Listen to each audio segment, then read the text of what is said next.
So I'd like to invite you, or sorry, um, invite you to the event. Before coronavirus shook the world, the horrific fires in Australia brought much attention to the issue of climate change and the risks to life on planet Earth. The real concerns about the impact of climate change might be less talked about currently, but they cannot be neglected. The impending climate breakdown and biodiversity loss are two of the most serious issues of our time, and engineering activities are connected with over 65% of Australians' direct greenhouse gas emissions.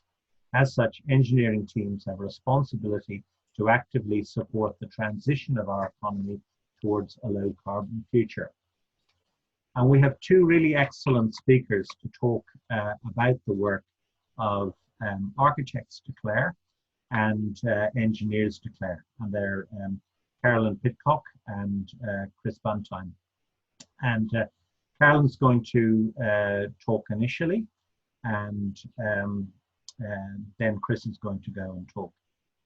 So I'll just introduce Carolyn, then I've got about 4 slides that I want to show you that provides a bit of context for this event this evening, and then Carolyn will start her presentation.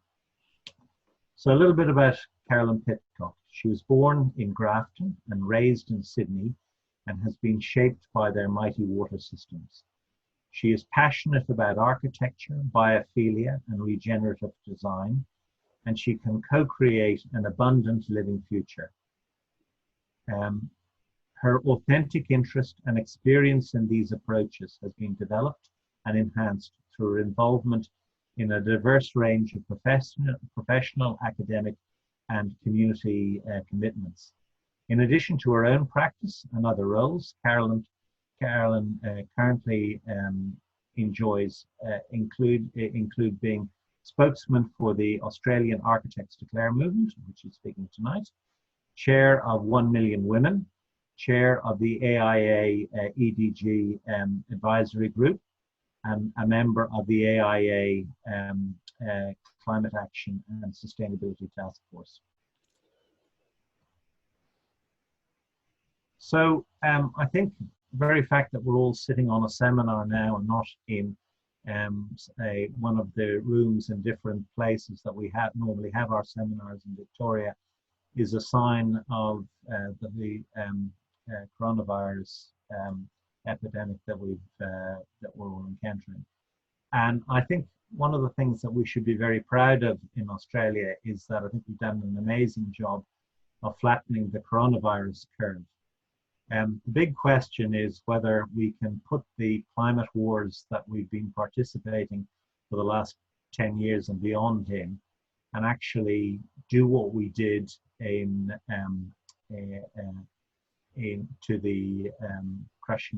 flattening the coronavirus curve. Can we do the same for climate change?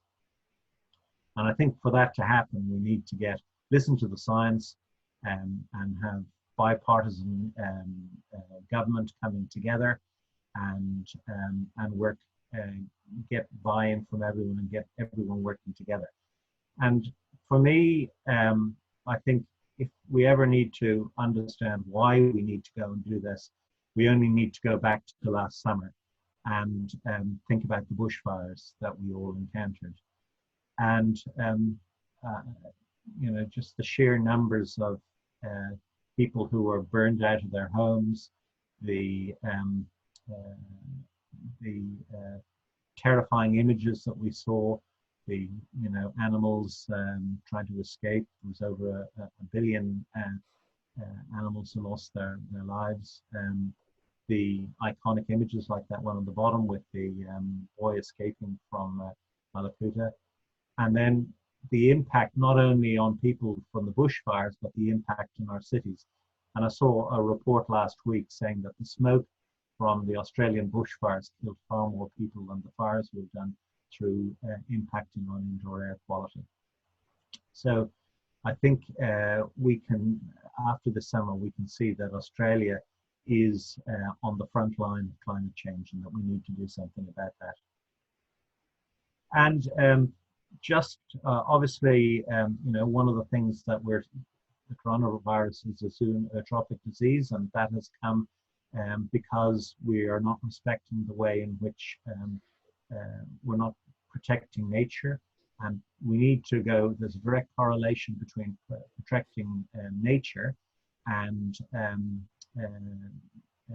climate change. So we can see that there's with climate change, it's going to lead to higher rates of heat-related illnesses, increased transmission of infectious diseases, and more extreme weather and worsening of chronic health problems. So there's a direct correlation between climate change and health.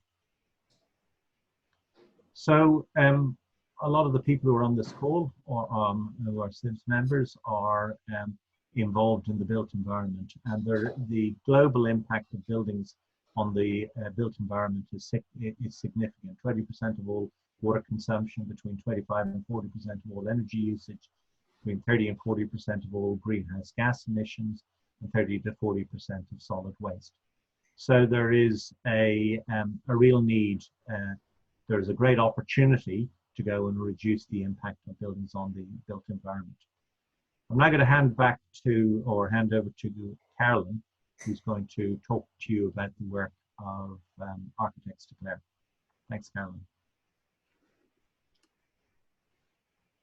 Thanks, Jeff. I'll just share my screen. Hello, and thank you for having me here tonight.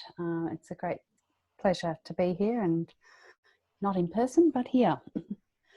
So firstly, I would like to also acknowledge the traditional custodians in the land on which we meet and pay respects to elders past, present and future. I'm in Sydney on the land of the Gadigal people of the Eora Nation. I think that, you know, we've got to do more than acknowledge our traditional custodians. I think there's so much to learn, and so much to learn in so many ways about how to be in this world, and how we need to understand our unbelievable connection with nature. In line with that, I would like to sort of talk about who I am in that regard. And I was born in Grafton on the banks of the mighty Clarence River up in northern New South Wales. It's the land of the Bundjalung and the Kumbayang, the Kumbanga people. And at 3 years old, I moved to Sydney, where the land of the Gadigal people of the Eora Nation, and I was lucky to grow up around in the bushland and beaches surrounding Sydney Harbour, and water has really shaped me and who I am, and really plays a big part of my life. I think that last year the Greta Thunberg was the clarion call to all of us that no one else had been able to break through with the clarity that she did, of really bringing home the focus of climate change and how urgent it was and how important it was. And then we had the summer of 2019, where the fire was literally on our doorsteps. And I think we in Australia suddenly realised that climate change is here on our doorstep now, not somewhere else sometime in the future, but here and now. And we can't forget, you know, coral bleaching. We've just had another coral bleaching, the third coral bleaching of the Great Barrier Reef. Our rivers are endangered. Whilst there's water now, we've had so many fish die-offs, we've had so many droughts. The climate is in deep stress, and we've got to listen. And I don't know what it takes if we don't listen now.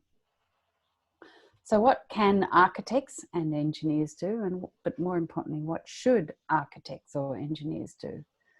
I think at the end of last year, the UN Environment Programme came out with a report on what we should be doing. And they showed, you know, on the left-hand side is the thing showing business as usual and really where we need to be and the gap.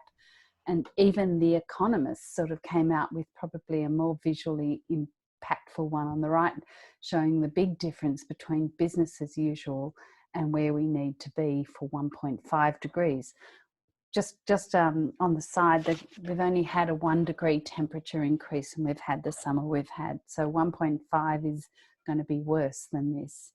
I think this kind of diagram really sort of brings it home about where we're headed and where we need to be and what's involved in where we're heading.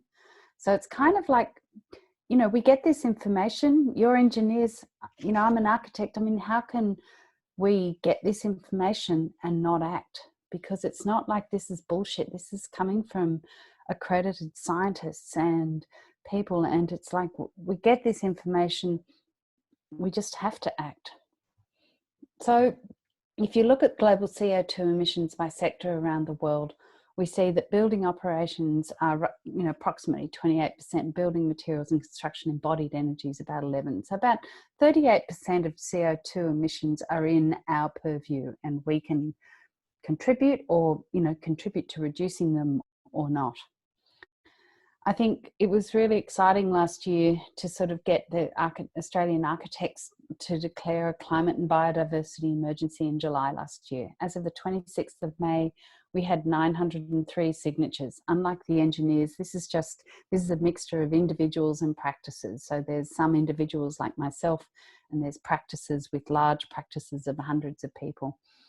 It escalated greatly. We had about 500 before the summer, and over the summer it nearly doubled. The Architects Declare movement is spontaneous, decentralized, and non-hierarchical, and by its very nature disruptive. We're trying not to be an organization, but a very agile movement. We're trying to we're not relying on governing bodies. We're just trying to get each architect to take responsibility for action in their own lives and practices. And we're trying to really exemplify what a bottom-up approach to community-led change-making is. It's not about us telling anyone what to do. It's about us helping facilitate everyone to do what they can. It was originally started by Ram Boydell, Verity Campbell, Anthony de Matesi, myself, Andrew Sherman, and Stefan Welsh. Our vision is to empower architects to create a paradigm shift in our behaviour and take responsibility for action in our lives and practices in a way that the creation of buildings and cities will no longer be the problem, but actually a catalyst towards the regeneration of the planet, so that we all can live in a constantly regenerating and self-sustaining world where we collaboratively work towards the health of people and ecosystems. The mission is on the website, and I ask you to have a look, but basically there's a whole lot of stuff that we've got to do, and at the heart of it is actually regenerative design practices and a really, in Australia, deep understanding that Aboriginal and Torres Strait Islander people have had this in their bailiwick forever, and that there's so much to learn from them. Our founding signatories, we had 30 of the best architects around the country. We want to be design-led in this. It's really important. And since then, we've had many, many others join. The Institute of Architects, the Australian Institute of Architects, has totally endorsed this, and they have created a new group called the Climate Action and Sustainability Task Force that's going to work, and we're just at the moment, it's just been announced and I'm on it. Helen Lockhead is heading it, and there's 10 people from across Australia, and we're going to be working very closely with Architects Declare. This all started from the UK architects, who as of the 26th of May have 937 signatures. Two guys were sitting around going, we're not doing enough, what are we going to do about this? This is ridiculous. And they just said, we've got to declare an emergency. And then they decided to share all of this and sparked movements around the world. In the UK, the Royal Institute of British Architects has actually been on this for a while. They had a 2030 climate challenge where they have identified, they've sort of separated into domestic and non-domestic buildings, which is a bit simplified, but still, and they've looked at operational energy, embodied carbon and potable water use, and they've looked at current benchmarks, 2020, 2025, 2030 targets about reductions that are required to ensure that we get to where we need to. And I think that whilst in Australia we've been really good on operational energy and potable water use, or good at measuring it, we've not really looked at embodied carbon, which is a really big thing and gets bigger as we reduce our operational energy. What does that look like? It looks like a very steep curve down if we're going to get the targets of 2025 and 2030. If we do worst case, if we do, unsustainable practice to 2050, we're stuffed. But so they are steep curves, and it's big, and we all need to work together to make this happen. In London, there's a London Energy Transformative Initiative, LETI, started with about 10 volunteers. It's now over 1,000 volunteers, and they've put these guides together, available on the web. And at the moment, we're just trying to work out how they're happy to share all their stuff with us. And I've spoken to Jeff, and we're the architects declare, and I'm talking with ASBEC, and I'd love the engineers, but I think we need to make an Australian version of this, because it's just really helpful, easy stuff.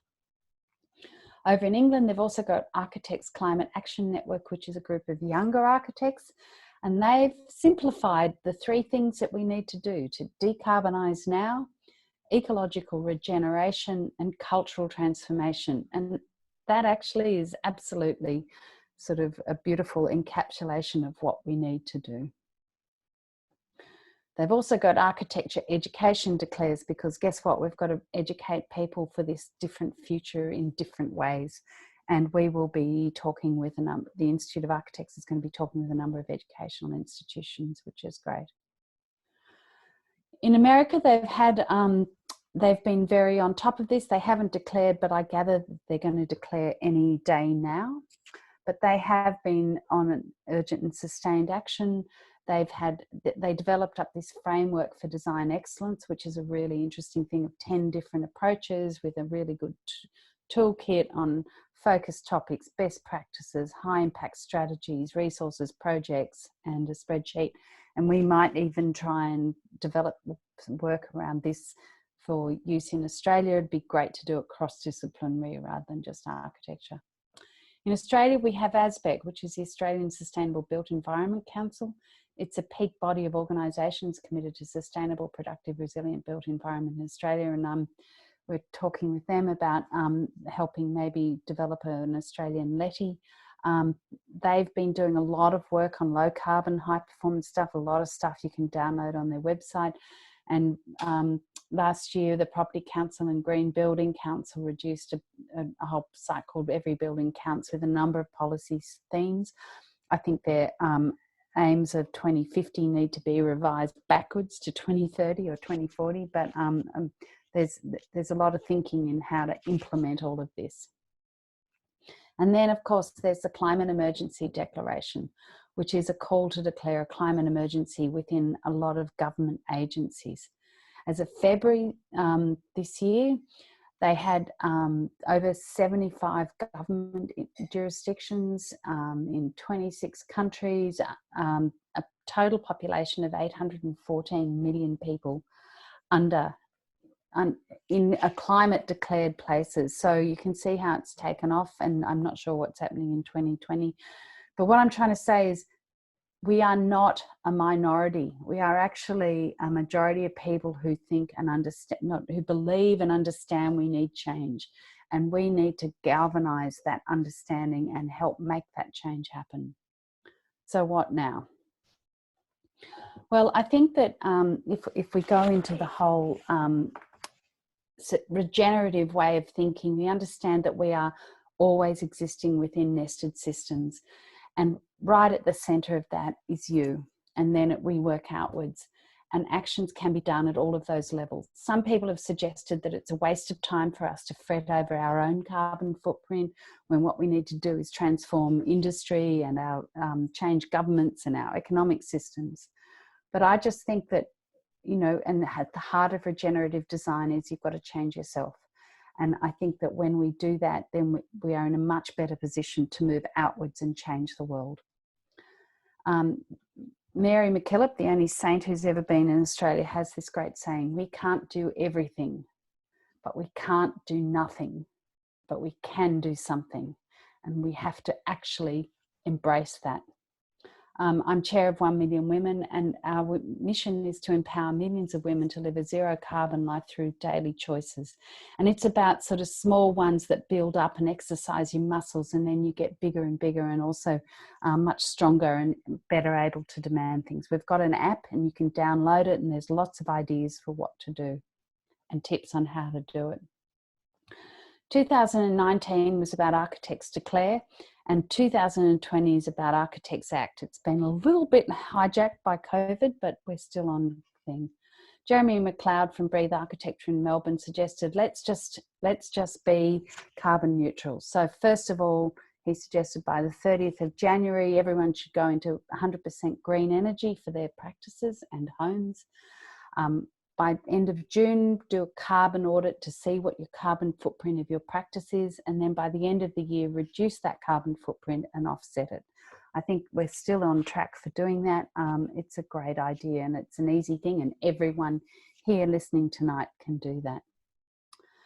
At the moment, Architects Declare are organising a whole bunch of meetups. We had them in places, and now we're doing them online, which is kind of really interesting because it means anyone can join us and anyone can come along, and it's a borderless kind of thing, which is great.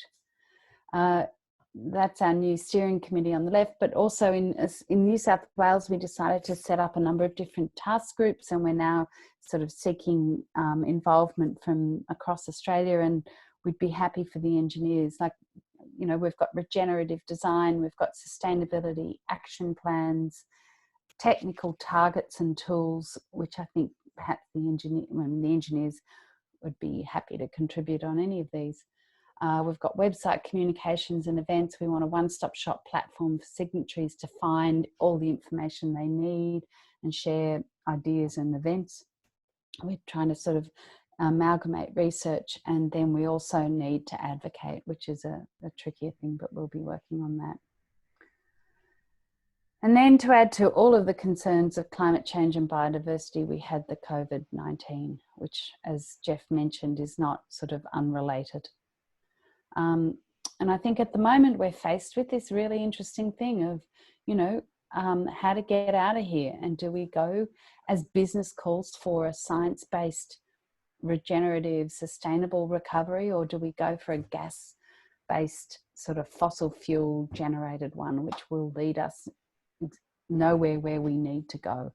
And I think that it's up to all of us to be thinking about this really seriously and working out what we are going to be contributing to and what we're not going to be contributing to, and how we do.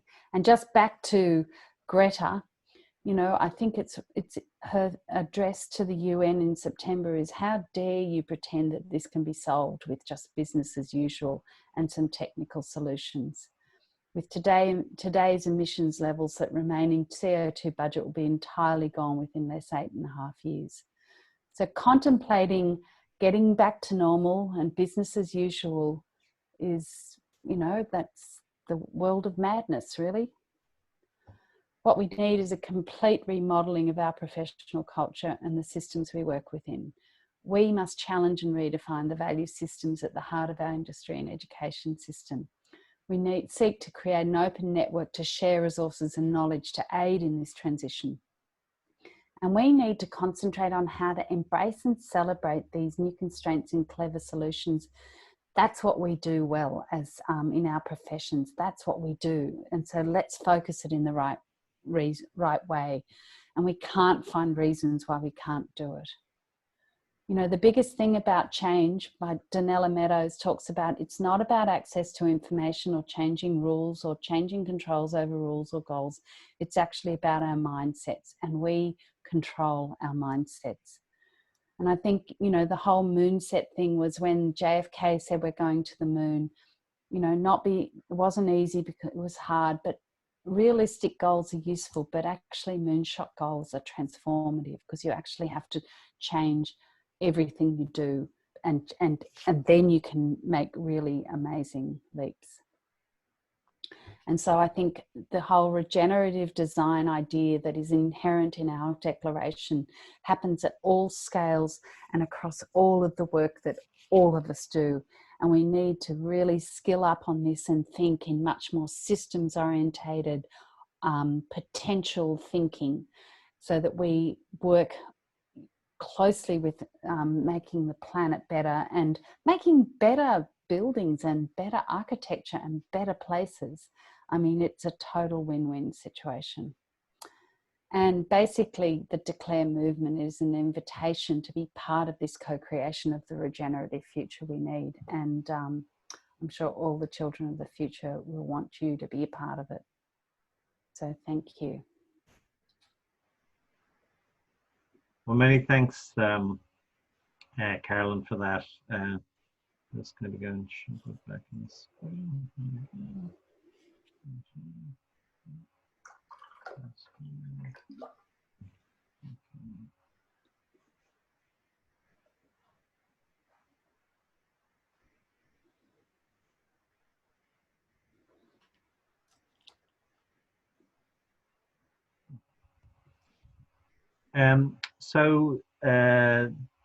Thanks, Carolyn, very thought-provoking presentation.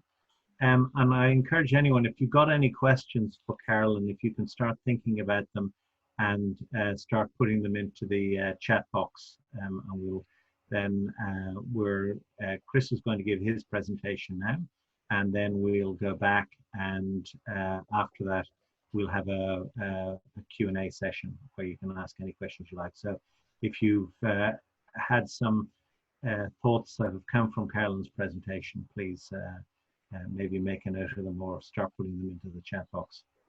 So our next speaker is a dear friend in the industry, Chris Buntine, and he's representing Engineers Declare. Chris is an experienced sustainability consultant and sustainability manager with Northrop Consulting Engineers.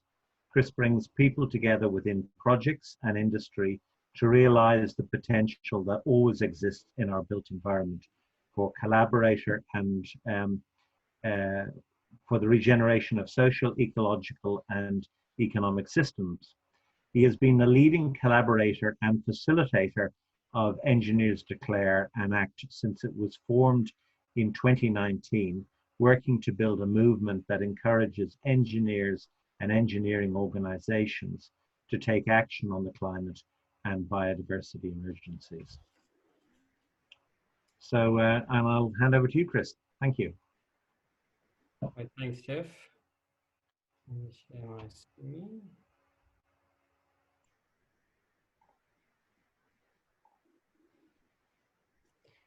Great, thank you, and thanks CIBSE for providing this opportunity to talk about this really critically important movement. And look, I'd like to acknowledge the Boonwurrung people of the Kulin Nation and pay my respects to their elders past, present and future. Like Architects Declare, like a lot of the declaration movements, Indigenous knowledge and Indigenous ways of knowing and understanding the world are becoming so critical to our understanding of how to embrace the future. And it's quite humbling to take a look at what we've lost and what we still have, and where we need to how we need to apply that knowledge. And look, Carolyn, great presentation, and you've said a lot of the things that overlap, I think, and support what Engineers Declare is about, and it's a movement feeding from the same imperative and the same knowledge and the same kinds of collaboration, and actually the two movements are working closely together, and there are many other declaration movements that we're all connecting with as well. I wanted just to start off by saying, CIBSE is starting from a place of strength, I think, at least, having watched the video from your new president, Stuart McPherson, who talks quite a bit about where do we go from here, where do CIBSE members go, and he talks about the need for structural transformation in terms of putting in place the right education and training to drive carbon neutral buildings. In fact, he says we should be building carbon neutral buildings. All new buildings should be carbon neutral beginning in the next couple of years. And he talks about keeping the pressure on the politicians and thinking holistically and systems change and all the right stuff. So you're already heading in the right direction here. These declaration movements, or engineers declare, is about helping amplify and support and work with organisations like CIBSE that are already out there doing some amazing things. But how can we accelerate and scale up that change? And I'm just going to have a few slides here on sort of the state of the emergency, why it's an emergency. You've seen some good discussions or presentations from Jeff and Caroline on this. So this slide here is a snapshot of the new climate modelling that's just being worked on now. Now, the climate modelling to understand the impacts of climate change is potentially the most sophisticated modelling that scientists have ever undertaken. I mean, it's quite formidable, and they've been working on this for decades. It's not perfect, but it's getting better. And what's quite concerning is every time the models get better, the results look a little worse, and they still don't include some tipping points. So this modelling is just this is kind of a snapshot of recent modelling that came out. It's called the Coupled Model into Comparison Project, and they've developed some new ways of understanding the pathways for future societies, and which they call the shared socio-economic pathways, and they've coupled these with the representative concentration pathways you might have heard of before. Some people are really into this modelling stuff, but essentially what you're looking at here is some of those scenarios. There's a lot more than are out there, and it's showing the range within the models, and there's about 100 different models, and this represents perhaps about 50 of them, the range of temperatures that they're seeing by the end of this century for some of those different scenarios. And it's kind of showing you a spectrum here. So on the left, essentially, if we try to get to 1.5 degrees or 2 degrees, the models are showing in actuality we'll probably end up maybe between 1 and a bit over 2 degrees on the far left, or maybe between 1 and nearly 3 degrees. There's a bit of a range because there's uncertainty here, but essentially that would be a healthy, thriving economy based on an all-in approach to sustainable infrastructure and renewable energy. I mean, it's doing everything. It's throwing everything at it, the policy, the technology, it's pushing it all, and that's where we're likely to get to. And that's not ideal because it's already too hot now, but it's perhaps a level of warming that we can adapt to, that we can manage. Over on the far right, you'll see also a thriving economy, the right levels of economic growth, but it's based on fossil fuel driven expansion of the economy, and it's showing levels of warming way out of line with our understanding of where we should be heading. So what I've shown here is a box really over a number of these different scenarios of 3 degrees and above, which we are told now are basically catastrophic in terms of maintaining our current levels of organised society. Very difficult to adapt to, and given what Australia has been through, in the last 6 months, thinking about doubling the amount of warming and what that would look like is terrifying. But look how many of the models are putting us in squarely in that catastrophic box. I mean, we are in a lot of trouble. This is the emergency. This is not about incremental change. This is about massive change that we've never seen, in our modern economy before, in terms of changing our energy systems, changing our policies, changing our way of life, changing our business models. This is what the emergency is about. It's a war footing. It's time bound. It's disruptive. We need to get as many people on board as possible. Okay, so just a quick little story about maybe some of the challenges that we have in the engineering profession. We are really good at understanding sophisticated science and applying it to new technologies, but there have been some limitations in the past. It's sometimes a very blinkered, mechanistic view. So the story of refrigerants is an interesting one. There were a lot of industrial accidents back in the early last century where we're using all kinds of refrigerants, ammonia and methyl chloride and others, and exploded, and there were all kinds of problems. So we said we needed a new refrigerant, so we went to CFCs, and that worked pretty well for a long time, actually, in terms of supporting refrigeration technologies, until we had the Montreal Protocol and our awareness about the ozone layer, and we said, oh my gosh, we can't stay with CFCs. Let's go with HCFCs. We need to reduce the ozone depletion potential, and so we need a new set of refrigerants. So we did that, but we didn't realise we had a global warming problem. Well, we could have known that, but so we didn't put two and two together. But it turns out, that then became the big issue, and then there was a focus on switching to refrigerants that still had a low ozone depletion potential, but also reduced that global warming potential, HFCs and HFOs. But then we had the Kigali Amendment that has pushed us even further in terms of changing our refrigerants. But what was interesting to me is just the other day, you see this news article from BBC, these sophisticated new refrigerants that are meant to do everything that we need to do. Turns out they could be classified as forever chemicals. They don't degrade in their environment, and they're toxic. They're here, they're like the whole PFAS issue. They stay around and linger, and we just sort of found this out, apparently. So the message here is we need to think holistically. We need to make sure we're using life-friendly chemistry. We need to understand how life works. We cannot afford to throw a limited amount of resources and effort over the next 10 years into solutions that are going to create other problems. We cannot solve the carbon problem and cause other issues, across the industry.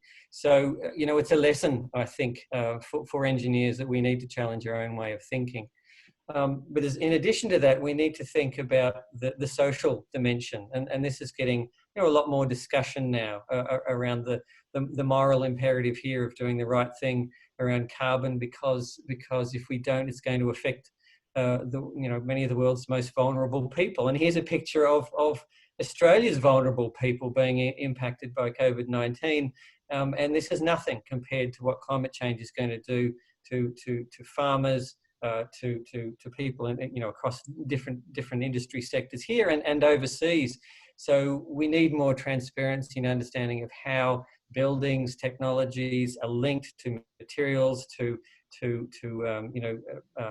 work that's done overseas in places that don't have good health and safety regulations in place. So we have to make sure we're doing the right thing on a social and equality level, and particularly for Australia, which is a wealthy nation, which has built a lot of that wealth on emitting carbon into the atmosphere, has the resources to adapt much more than other countries. So we need to be focusing not on our own in-country climate targets. A lot of our materials are causing carbon emissions overseas. We have an enormous weight on our shoulders as Australian engineers to drive this change and accelerate it. So we need a new way of seeing. And Carolyn's talked about potential. We think as engineers we're great at problem solving, and we are, and that's a fantastic capability. But it can't just be solving problems. We actually need to look at how do we create thriving outcomes? How do we look at our economy, the need to provide a built environment that delivers in many ways for people's health and comfort and community, but also biodiversity and also it's sort of thriving ecosystems. So we need to ask deeper questions, and that means changing the way we think. We need to change ourselves. So change does, and Carolyn shows a chart on this as well. Change starts with ourselves. It's not about a silver bullet technology. That will be part of it, but we need to change the way that we think. And if you really want to understand regenerative development, it's hard. I'm doing some regenerative development training at the moment, and it's hard work because we're challenging our conventional ways of thinking. We need to understand how living systems work, and how much training are we giving engineers at our universities and colleges in terms of how those systems do work? Not a lot from what I've seen. So there's huge gaps there. We need to get better at working collaboratively, bringing everybody along, because this is a journey where we don't want to fight each other. We want to find alignment and build collaboration and trust as we go forward.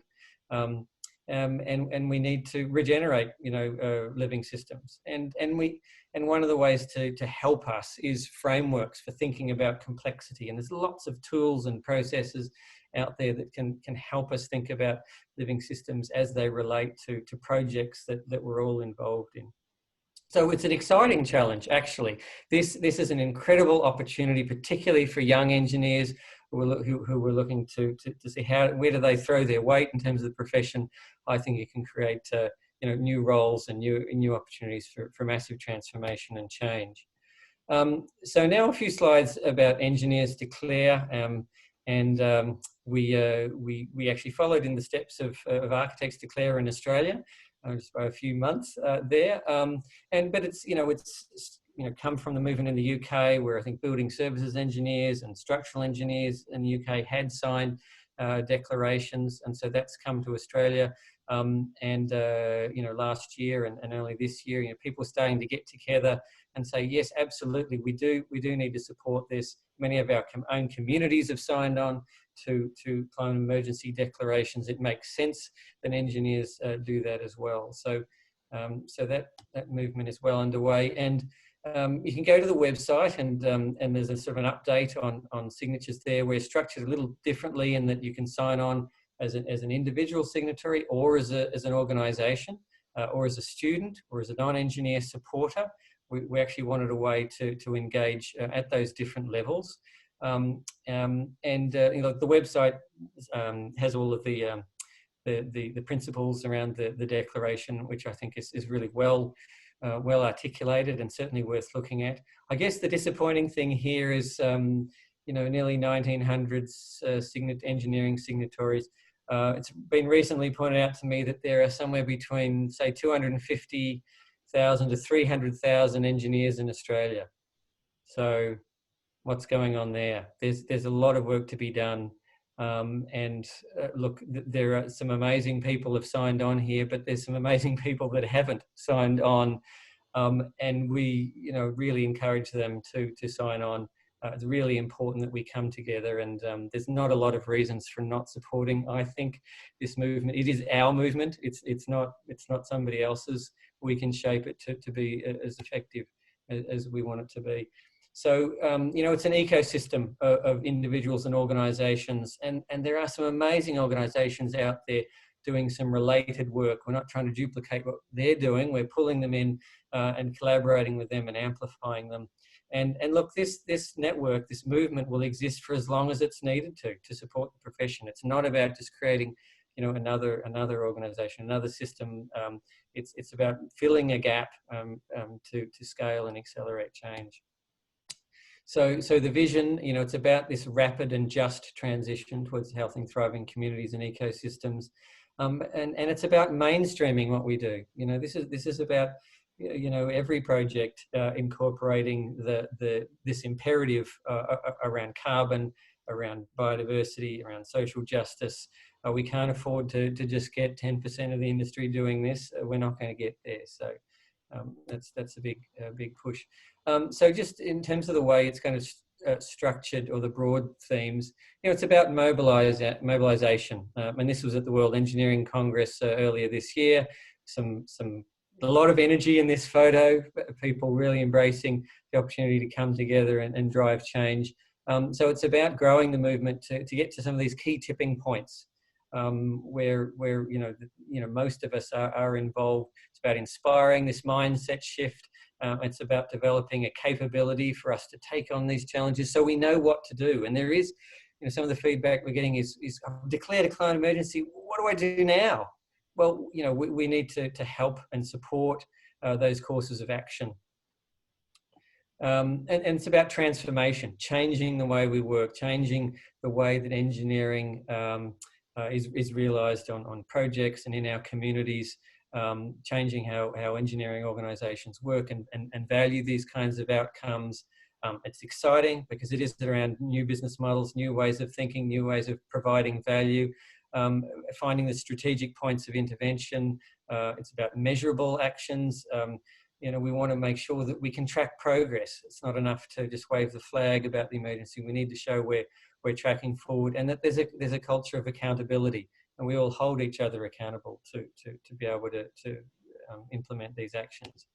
And it's about amplifying our voice. And here's a nice shot of the Climate Emergency Summit with Carolyn there, as well as Jane Hadjion from Engineers Declare, giving voice to these issues. And you know, this is really important because often we're not a profession that's great at standing on the soapbox, if you like, but I think we need to, because we have far more influence over the sort of carbon outcomes in the built environment than any other profession I can think of.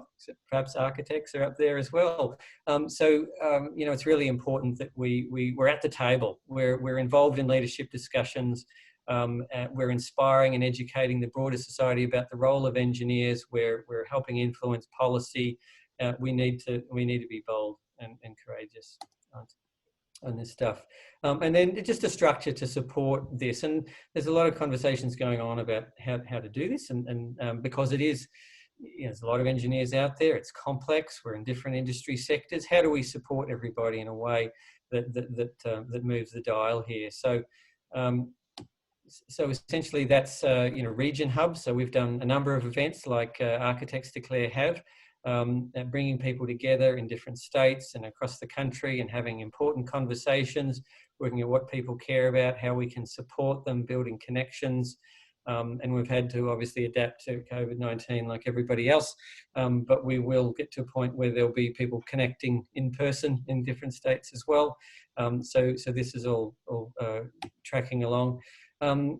Thematic hubs. So here's a picture of Michael Lord contemplating zero carbon concrete, and that's a prime example of where we see opportunities for passionate, capable people to come together to think about how do we overcome the roadblocks to change in various areas of the industry, so that we can move quickly. And so that'll be putting together teams where there is need, and supporting those teams to collaborate within the engineering profession, but also across with all of our other colleagues in different parts of the industry, so that we can be rowing in the same direction. And then there's the enabler teams, and so there's a lot of work being done behind the scenes, and hats off to the core organising group behind Engineers Declare. They're doing a lot of work to bring people together, to put in place the bones of the organisation here. And here's an example of the Slack channels. So we've set up channels for different groups and different principles of Engineers Declare, and there's ongoing conversations there. But there's also a lot of other work going on around marketing, communications, and getting the stories right, and connecting and having conversations with other organisations. And also we get people coming to us, engineers in large engineering organisations saying, I really want to change the business that I work in. Can you help me? How do I get the CEO to sign on to this and the board?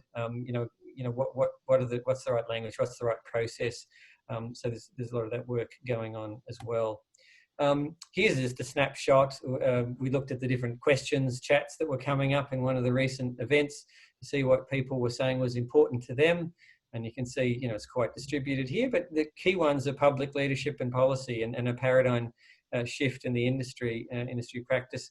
And that's really what, some key parts of what Engineers Declare is about, is that sort of bold, transformative kind of change and leadership. So, there's a lot of passion and interest in a lot of those different areas. So what can CIBSE members do?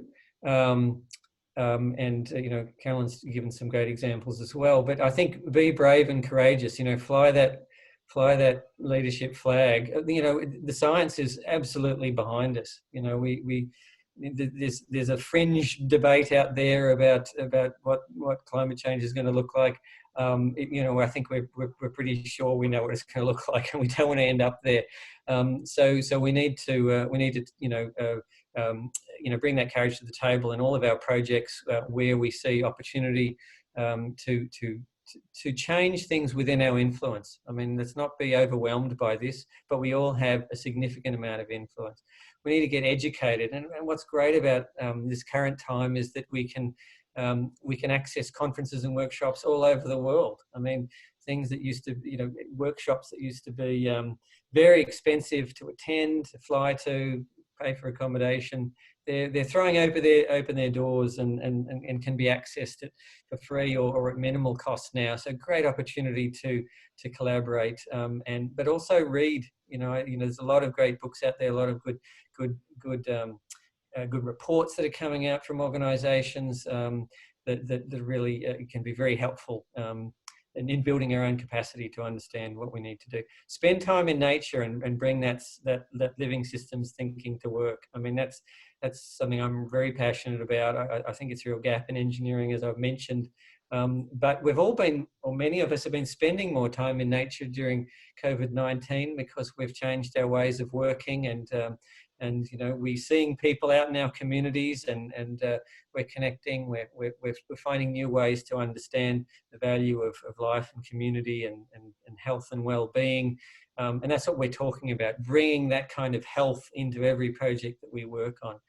Transforming our organisations to be the best for the world. There's a lot of talk about competition and beating the other guy, and that's healthy. Nothing wrong with that, but we also want to try and be the best for the world and contribute in positive ways. We can't just measure our success in terms of our profits and revenues and how big we are. And sign up as a signatory. Numbers really matter, and this is about pivoting to action, getting stuff done, and there's so much to do.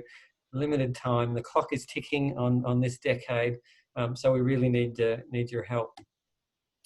And here's just an example of a call to action from Mike Cannon-Brooks at the Climate Emergency Summit. 100 days to mobilise Australia's industry and talent to fight a war, decarbonise our economy in a decade. Now that would be true leadership, and that's the kind of thinking that we need to bring. Is what we need in the engineering profession. And thanks a lot. Thanks very much, Chris. That was a really inspiring presentation, said with absolute passion. So thank you so much for that. So now we're going to move into actually, I'll just share this. Yeah. So now we're going to move into the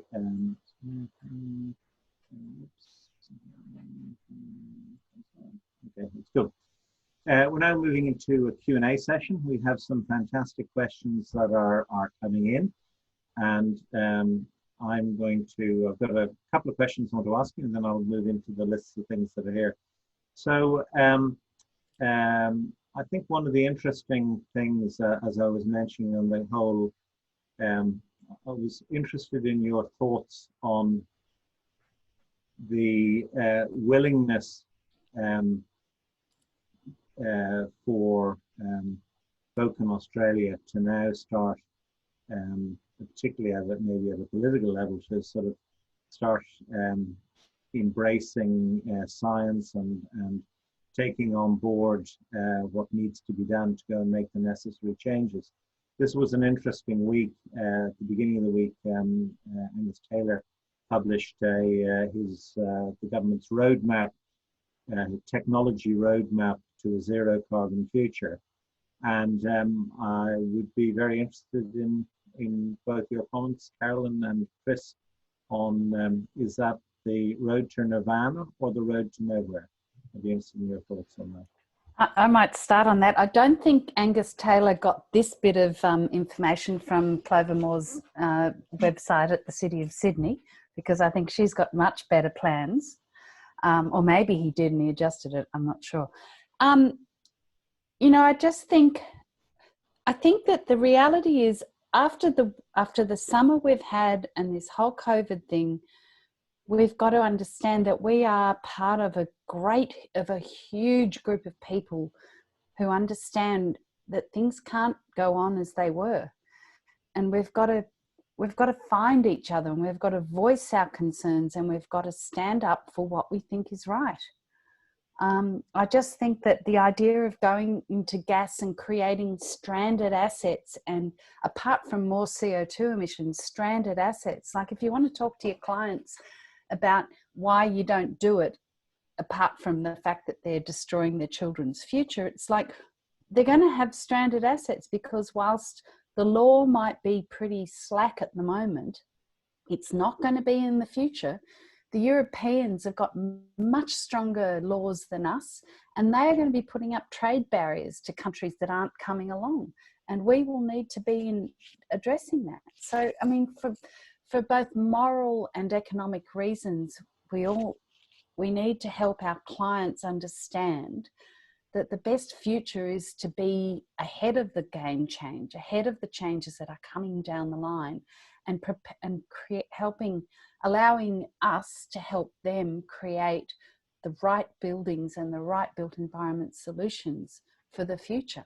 And I just think we have more power than we allow ourselves to think. And whilst certain federal politicians are not online yet, you know, the power is we need to vote them out. We need to enable the vocal, the sort of the non-vocal majority, the power to do that, because it's too important. I agree. And Chris, your thoughts? Look, you know, things are changing. We're seeing our local government and state governments put in place targets and really embrace, I think, generally the science of the climate emergency and the imperative.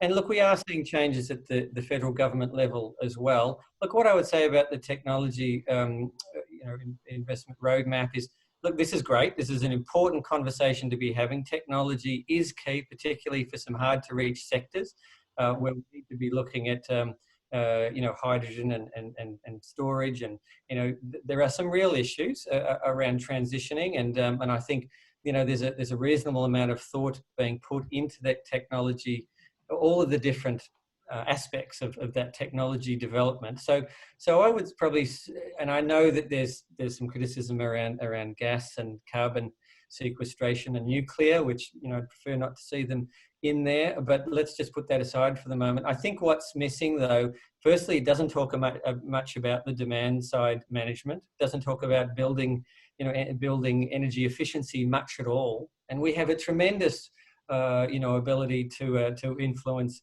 demand. I mean, many of us, I know, in Victoria, have been spending more time at home, and I'm running my heater because my home can't hold the heat. It's just leaking out. So, you know, there's great opportunities there. Why isn't that given more attention?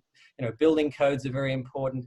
Look, having price signals is important. So, you know, the technology roadmap says it's not about ideology. It's just about, you know, focusing on the technologies. But it is about an ideology, because they've deliberately said we don't want to talk about price signals, and we don't want to talk about, hard targets in terms of where we need to be by 2030, which is basically decarbonising by about 60 to 70%, really. I mean, and those targets drive innovation. So having the targets would actually drive the technology development.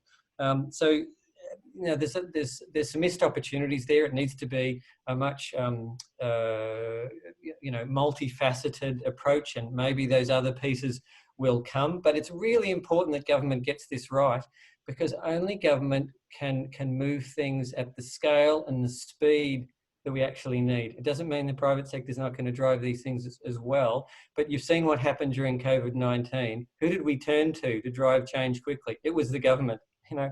So we really rely on whether it's state, federal, local, their reach and their influence. And so it's important that, you know, it's important that we influence those discussions, I think, the government. But counter to that, during the summer of hell we've just had, the federal government wasn't actually there, and the local community stepped in and stepped up and did amazing things. So I think when the government is absent from making good decisions, we don't need to wait for them. And the whole idea of waiting for the building code to be better, all of us people who understand that it's a slow process, you know what? The building code is the line in the sand below which it is illegal to operate. We don't need permission to operate better than that. Not And some what high we benchmark. need to do is go further. Hmm. Can I ask one thing? I mean, I've been a passionate supporter of sustainable and green buildings for a very, very long time, and you know, I've seen a lot of progress over the last 20 years.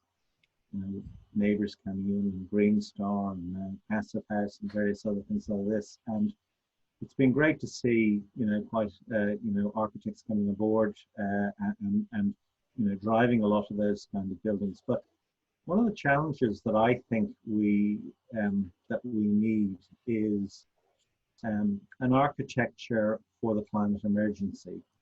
Because when I look around at the moment and I look at some of it's interesting, if you look over the last couple of weeks, there has been quite a number of shovel-ready projects that have been put out there for the industry.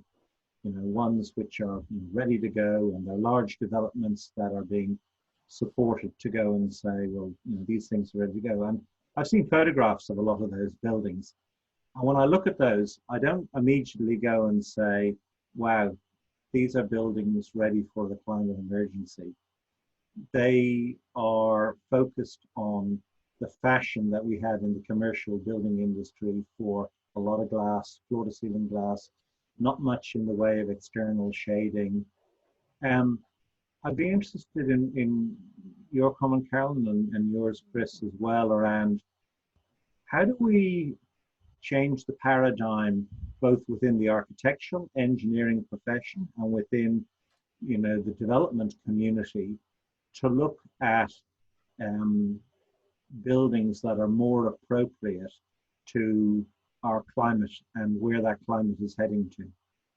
Well, I think Chris had a slide of Burwood Brickworks, which I think is a perfect example. So it is aiming to achieve Living Building Challenge, which I think incorporates a lot of regenerative design principles and the ideas about where we need to go. And if you go, well, it's too expensive. You know what? Frasers are developers. They're not in there for, you know, they're there to make money. And they worked out that that was the way to make money, because they are creating a building for the future, and they're creating a place where people will want to be, and it'll be the best, you know, and it's attracting, even in this COVID shutdown, which they've been enduring, they've had so many people going to it. So, you know, that is where the future is. It's not about designing the shittiest box you're allowed to. It's about actually kind of getting in front of the game and bringing people along to create the best built environments that connect people with nature really well. So if you can ask a question, have you heard, I mean, when I look at the list of members of Architects Declare, in fact, if I want to go and find out who's a who architect, I just go to Architects Declare, because it's a quicker list to get through than the AIA list. You know, it's there. Everyone's there. Have you heard of any of the major tier 1 large architectural practices turning down a new A or premium grade building because the developer didn't want to go on the journey in terms of designing a more climate appropriate building? I haven't, but you know what? I think that the thing is that there are so many architects that we need to strengthen our muscles and do it, because and collectively do it. Because if people want to get the best architects in town to design them shitty buildings or buildings that aren't sustainable, if we all stand together and say no, then they won't be able to find that. They'll have to, you know, they might be able to find someone, but not the best architects. And, you know, I think the line has been drawn. We've had the summer from hell. We've had COVID. We can't keep just taking work and not questioning it and not trying to make it the best it can be. I'm going to ask a few of the questions that are coming through now. This is a great question from Emma O'Neill. Chris, how has the Engineers Declare movement been received by the engineering profession more broadly? Engineers Australia has a 2014 climate change policy, which seems to indicate what members should be, that members should be making progress already. What do you think is going on, and why is this not mainstream for the profession? Look, you know, Engineers Declare is in conversations and is working with, you know, Engineers Australia and other organisations, and is sharing of information. You know, there's some separate interpretations, I guess, of how to move forward and the pace to move forward. You know, what's, you know, I guess there has been a reluctance to change on behalf of engineers. Perhaps it's concern about risk, or perhaps it's not being educated in a way that they fully understand the need to move quickly. It's a little surprising that a profession that's is based on applying the latest science hasn't been quicker to move on these issues. And I think the organisations that represent engineers are now changing, are recognising that it's late, but it's not too late, hopefully. So those things are, you know, we are moving forward. Look, there's a gap at the moment, I guess, and that's why we're seeing a number of these, you know, groups, movements form around you know, climate emergency declarations. And over time, maybe those efforts will be absorbed into the sort of the mainstream, you know, engineering organisations, and it will become just business as usual. But for the in terms of the current time, and for the, you know, at least over the short term, there's going to be a need for other movements that prod those larger institutions into action, and you know, gear people up so that they have the capacity to accelerate change. And can I ask you just a question of perhaps both of you for the you know, thinking about both architectural and engineering education? Do you think the universities are, I suppose, putting students in the very best possible position to understand around about sustainability and learn best practice? I mean, I've certainly seen that there are some great lectures and things that I've seen at, say, places like Melbourne Uni and so on, but equally an awful lot of the drawings and things that are coming out are are buildings that are perhaps not the most sustainable. So just I'd be interested in your thoughts on where education about the architectural and engineering professions are with respect to designing for a sustainable future. I think everyone in our professions needs to learn stuff and move, and it's a journey, and there's so many different people at different stages. And you know what, we're going to be stronger when we bring everyone along, and we don't ostracize or polarize people out and say, oh, you're doing a terrible job. It's just like, we've got to say, well, you know, gosh, we've got a different future. How do we all come along, and how do we all bring each other along? And I think there's a lot of different focus at many universities, but you know what, we need to bring them all along on this. And I think that there's a lot of willingness to do that. But you know, and people go, well, oh gosh, it's too hard, we've got the COVID shutdown, you know, a whole lot of the universities are stressed out.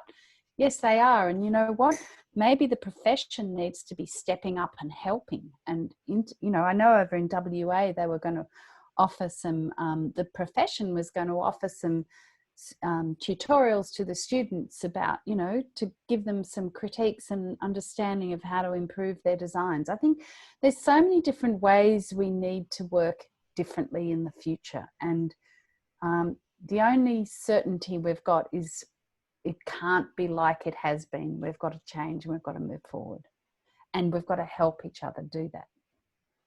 And I think what's particularly interesting about universities, you've got a lot of, young people who are, as we've seen with, Greta Thunberg and others, they are incredibly passionate and aware and motivated because it's in their interests. They want to make sure they've got a viable future. They are driving change all around the world, and particularly at universities, and they're calling for action. They're calling to be, have access to the right training, the right learning facilities that all demonstrate leadership in these areas. And it's a great opportunity for universities to harness that energy and enthusiasm, and it helps us compete globally in terms of world leading education research in this space. So I think working very closely with the student bodies, they don't need a lot of convincing as to why this is important, and we can harness their energy.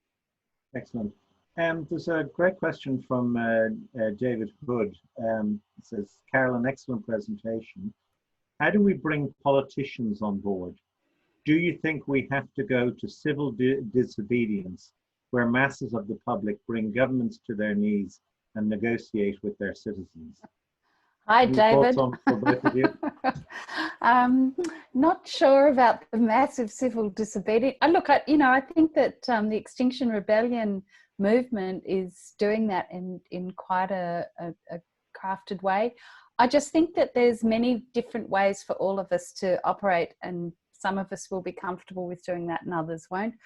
I think the most important thing we can do is vote and make sure that make sure we break away from saying, I've always voted Liberal, or I've always voted Labor, I've always voted whatever. We need to vote for politicians who are going to do this, and they need to know that. And there's a whole group of ICAN, Independent Climate Action Network, I think, or anyway, there's a whole bunch of people who are supporting independence to stand up in areas where people are not moving. They're not changing because their party says we can't do this. And we've got to help them. And we've got to, our votes count, and we've got to stop acting like they don't, or it's separate to what we want. Our votes matter, and we've just got to make sure that our politicians know that. Chris, any thoughts? Oh, look, I think it would be helpful if the engineering profession would embrace perhaps a higher degree of activism. And it doesn't mean, as one of my colleagues said, he didn't want to be gluing his hands to the road because he wasn't into that kind of thing. And that's fair enough. But there's many forms that activism can take. But I think it's been sort of denigrated a little bit by some people, but I think it can be quite powerful. And I think we before the lockdown, we saw a lot of marches, and it was our kids showing us how to do it. I mean, they were out there and they were on the news. They were changing the conversation. They were putting pressure on our politicians. And many of us were sitting in our engineering offices looking out the window wondering what was happening. I think we need to get behind those kinds of movements, because I think they can be very effective, at least in creating space to have conversations with politicians, generating some pressure and being very visible in the process. So a couple of very quick questions, one from Deb Noller. Do you have a tool you recommend to calculate personal/household carbon footprints? I also noticed that Jane Toner's put one on, and also there's another one about the WWF one. There are a number of different ones, and they all calculate things slightly differently. You know what? Perfection is the enemy of good. Find one that you like and start. It'll be probably 80% right, and it'll just give you some tips about what to do and what not to do.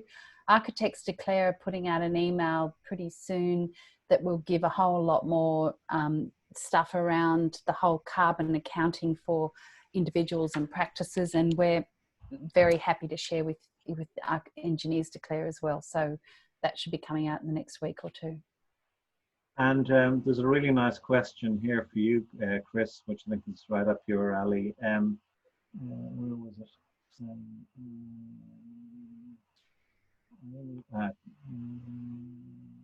Oh, yes. So it was really about saying, do you think that, I'm just trying to find the question, but it was essentially around saying, oh yeah, here we go, from Bruce Baker. What roles are engineers hoping to play in addressing the biodiversity crisis? Yeah, look, that's a really good question, and it hasn't received as much attention, I would say, at the moment. But certainly, you know, dealing with carbon emissions is part of that solution. But we need a more conscious, focused effort on biodiversity, and so, you know, there's opportunities to embrace some new frameworks for how we design around living systems, whether that's the new Green Star tool that's coming out soon, or Living Building Challenge, or One Planet Living, or things like that. They're about bringing nature back into our cities and into our buildings, into our built environment, in ways that do provide habitat and do provide, you know, some additional capacity for biodiversity to thrive. It's also, you know, thinking about the fact that you know, our building is creating a footprint, and you know, rather than maybe just paying for, you know, sort of the cheapest carbon offsets out there, we invest in offsets that actually do contribute to biodiversity and create places for you know, flora and fauna to thrive. And there's some really good efforts at creating those kinds of opportunities, and those will be part of getting certified as a green building, you know, in the future. But I think we've also got to better understand the places that we're building in, and really understand the systems that we're sort of intervening in, and ensure that we're not doing damage in that, but that we are actually possibly doing benefit.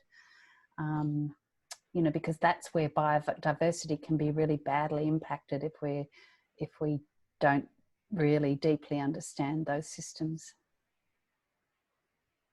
So I've got a question that's sort of putting yourselves in the shoes of, say, a young engineer who's, you know, working for a large consulting engineering practice, who is not a member of Engineers Declare.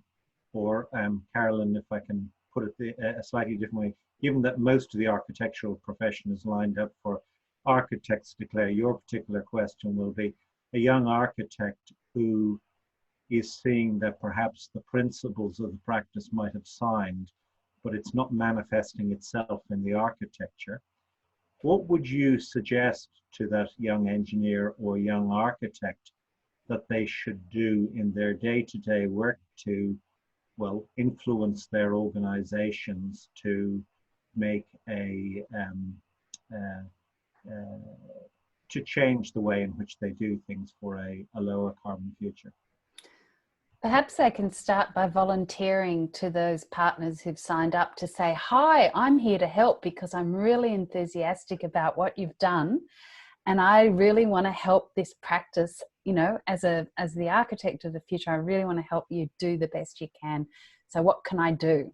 Can I get a group together that, you know, and do something? Good answer. Chris? Look, I would say to that person, you might be surprised, but your board, your senior leadership probably does understand this is important, because they're being told it's important by their insurance companies and by their others in the industry who they're working with, that this is critical for their social license and competitiveness. But maybe the culture hasn't changed. So I think it takes some courage for the fact that you should be able to talk to your senior leadership around these issues. And unlike 10 years ago, they are taking it seriously, and you may find that they will embrace the opportunity to create space for conversations to change the culture, because that's what's taking a longer period of time, changing whole organizations and changing the way people think. But also get out there and connect and collaborate with others that are in this space, because it can be intimidating. If you're not getting full support in your own organization, go out and get recharged from the various groups and networks out there, and you know, there's a lot of learning, and they'll help equip you, I guess, to come back to your own organization and be one of those leaders of change.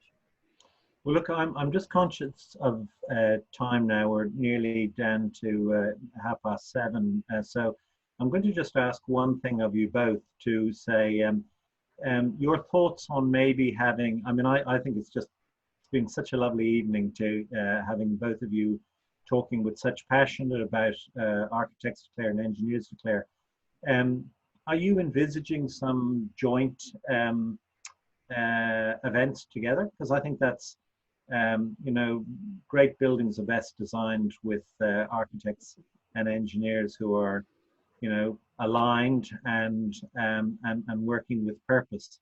And it would be great to see perhaps some joint, particularly, I mean, Engineers Declare is such a wide, you know, thing, engineering profession covering so many things, that, you know, there's actually, for those who are passionate about sustainability in the built environment, that, you know, and are working in that with the architects, I think there could be some great opportunities for architects and engineers to work together on the built environment. So just, are there some things coming up? What events are coming up? And is there an opportunity that we can attend some of those events and collaborate? I think this is an excellent question, and I think Chris and I should get on, talk to each other tomorrow and work it out, because there are events, we've got some events, and it would be much richer. I think, you know, very much part of the whole Architects Declare is to collaborate with everyone, because, you know, that's how good buildings are created, is through the wisdom of many. Absolutely. And look, you know, we obviously do have spoken quite a lot, and we do want to collaborate closely. There are very few challenges in this space that can be effectively addressed just from one discipline's perspective. So we absolutely want to get together with architects, as well as developers and builders, and you know, and you know, project managers and all the other folks in the industry, to drive change. But we have done some events in the past that have, you know, brought the two movements together, and I'm sure we'll do many of those in the future. I think we're sort of waiting, like many, to see how the things unfold over the next few months, so that we can plan events with some certainty. Well, I think a sign of how enthusiastic this evening is that even after an hour and a bit going, there's still 35 people hanging in there and laughing up your every word. But look, I think we will call it to a close. But first of all, I'd like to thank you both sincerely on behalf of CIBSE for the time and energy you put into this, and absolutely hats off to you for the work of Architects Declare and Engineers Declare. And I'd also like to thank all of the folk who tuned in all over the country to attend this event. And that's the wonderful thing. Normally, if we have an event in Melbourne, it's great. We're going to have a few drinks, and it's good fun coming together. One of the great things now is that we can actually have folk from all over the country tuning in, or even internationally, and seeing what discussion's going on. I think that's a real benefit. But thanks to everyone who's participated, and thanks to Carolyn and Chris. And along this theme, if one of the things that we need to get a lot better at doing in Australia is building well-insulated, airtight buildings. It's a particular passion of mine. And next week, the Victorian Committee is organising next month a talk on designing for airtightness and testing for airtightness. So there'll be details on that put on the website, and I encourage everyone to come along. Thanks very much, and enjoy the rest of your evening. Thanks very much, guys. Thanks very Bye-bye. much. Bye-bye.